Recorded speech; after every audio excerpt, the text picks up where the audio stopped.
Morning. This must be my 9th PwC, and each one has its own character. The crowd shrinks a little, it grows a little physically, but emotionally sometimes you feel a kind of contraction as the industry goes through hard times, and an expansiveness as we have a better sense of possibility. And hanging out in the coffee and at dinner, just talking to people, there's a real feeling of hope, possibility, a real sense of renewal in the industry. And what I'd like to do this morning is to explore where that sense of renewal, where that sense of possibility comes from. I mean, it's true that more people are employed than last year, production's up from last year, many prices are up from last year, and that will explain a little bit of it. It's also true that we have new leadership, many new faces in the CEO offices, new leadership at the VP ranks, and of course, as the next generation takes over, there's also a sense of possibility and renewal. But if you look at the market figures, it doesn't look like it's going to be a really fun year coming up. The sense of possibility might come partly from understanding where the long-term markets are, which any rational assessment will tell you there's going to be huge demand for what we make. But my guess is that our self-confidence, our new sense of expansiveness comes from something else. You know, if you work in a cyclical industry, you're always in danger of becoming mesmerized by the cycles.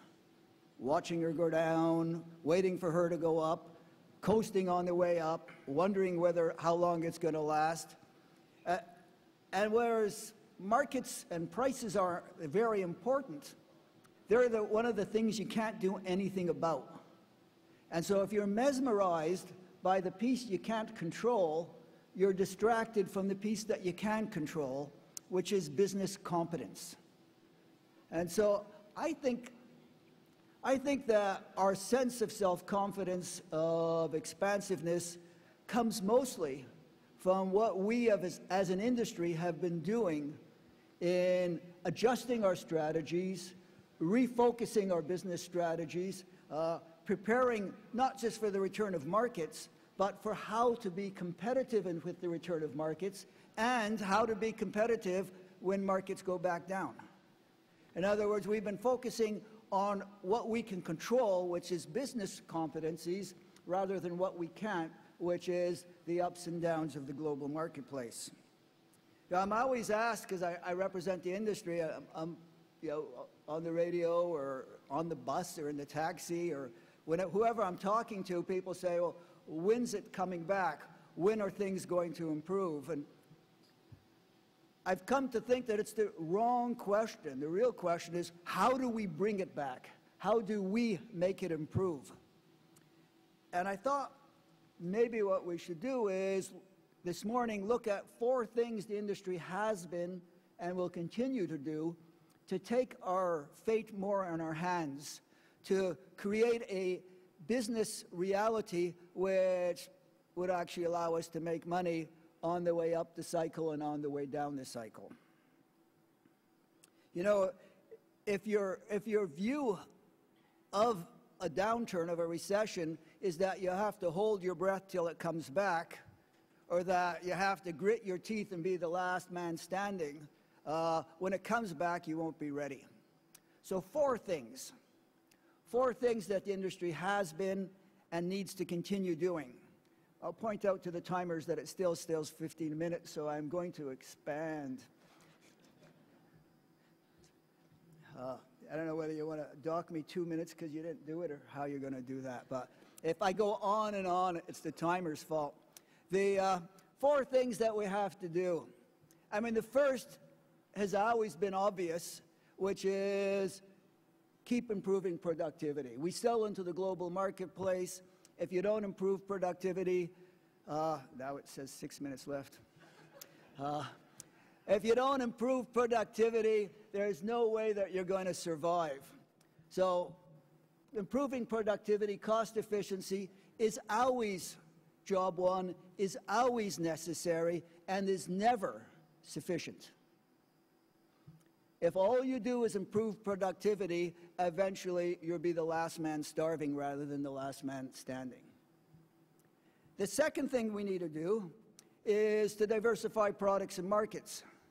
And we've been doing an excellent job of that, partly with the expansion into Asia, and we are Canada's #1 export to China, #3 to India. Our exports to Asia have increased 43% over the last year, partly by joining in with our colleagues in the U.S. and moving towards a checkoff program, which will grow a market rather than just, as we're used to as commodity producers, putting the stuff up there and hope someone will want to buy it. The concept of gathering together and growing the market is a great one. Partly because we're experimenting with different products, but our reliance on the traditional zero-sum game of the market in the United States is no longer our business strategy, and the industry has been working hard at diversifying and growing the marketplace. The third thing we've been doing and have to continue to do is to improve our green credentials. Not just improve environmental practices, we've been doing that and have to do more of it, but to translate environmental performance into market advantage. And here, our new partnerships with the conservation groups has shown a strange convergence of interest. Because if industry doesn't get credit for environmental improvement, then it's very hard to keep improving. Business works on a reward basis. If there's no reward for doing something green, eventually people stop doing it. And that's a business interest. From an environmental, a conservation interest, if there's a reward system for doing green things, the conservationists win because people do more and more of them. So the work we're doing on carbon neutral by 2015, which is a partnership with the environmental community, the work we're doing under the Boreal Agreement, is based upon a convergence of interest of creating a market reward system for green behavior. We're well down that road, but we still have a long way to walk, but we think that, for us, is a huge pathway for extra value. So productivity increases, diversification and growth of market, translating green performance into green market credit. The fourth thing is extracting more value from every tree, and that's not just bioenergy, it's not just biodiesel, it's not just bioethanol, it's also biomaterials, bioplastic, biopharmaceuticals. Our assessment is that the global economy is going to be looking for $200 billion worth of forest-derived bioproducts. And that is a value stream that we have to be there to meet. Not to replace our existing business model. We still need to produce wood and pulp and paper, but as a complementary value stream so that we are economically sound in the upturns and the downturns, and so that we've diversified our economic platform and can survive changes in market prices more soundly. So, and I always want to underline this because some provincial governments have heard this potential as a potential to replace the existing industry with a new bioproducts industry. It won't work economically, even environmentally.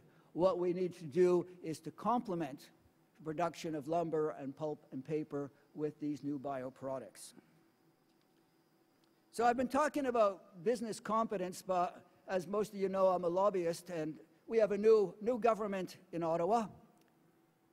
Well, maybe not as new as some thought it would be, but a majority government with an NDP opposition is a pretty new thing. We also have a shifting of government in British Columbia, well, maybe not a new party, but certainly a new government in Alberta.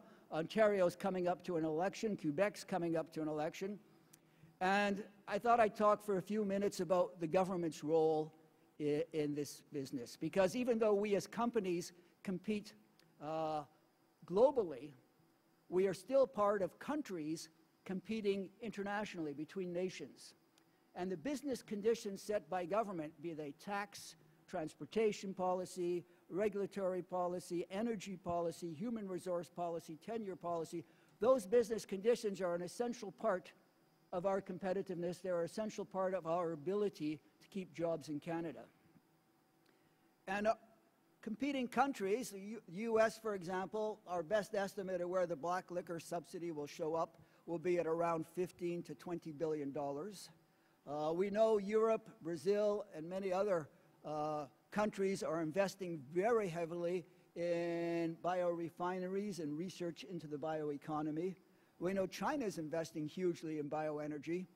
And if we take our existing business conditions for granted, we're going to get left behind.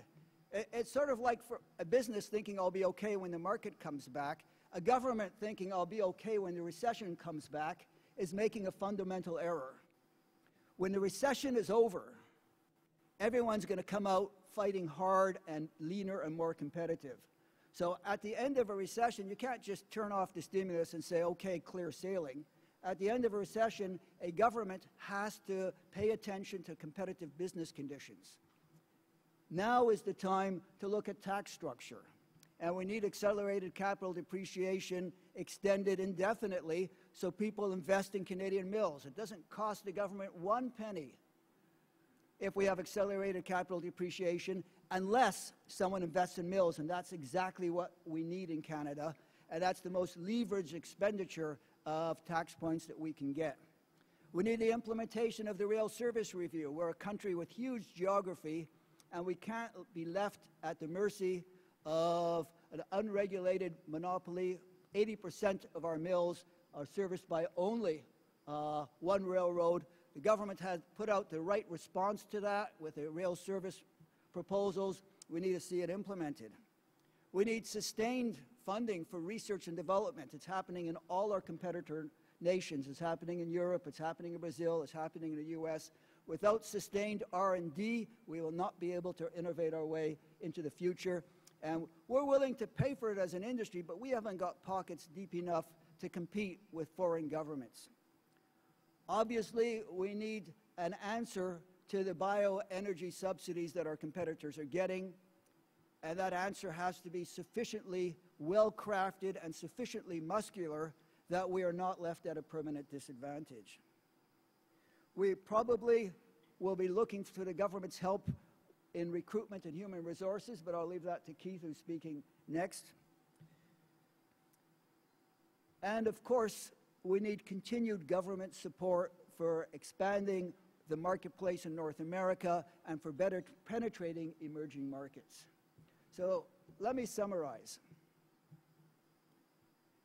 If you have the right business competence and you apply it, productivity increases, diversifying products and markets, extracting more value, being green and getting credit for being green. If you're doing all that, you're not as much at the mercy of the marketplace. In the up, in the down, you're competent and able to compete.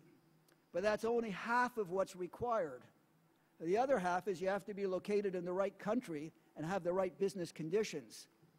And the right business conditions means a tax structure that rewards investment, a transportation, a rail structure that provides the service to rural communities that they need, support for R&D and market development. And if we have both those pieces, we'll keep the jobs here. We will prosper in downturns and in up. I have 20 seconds left to say thank you for your attention.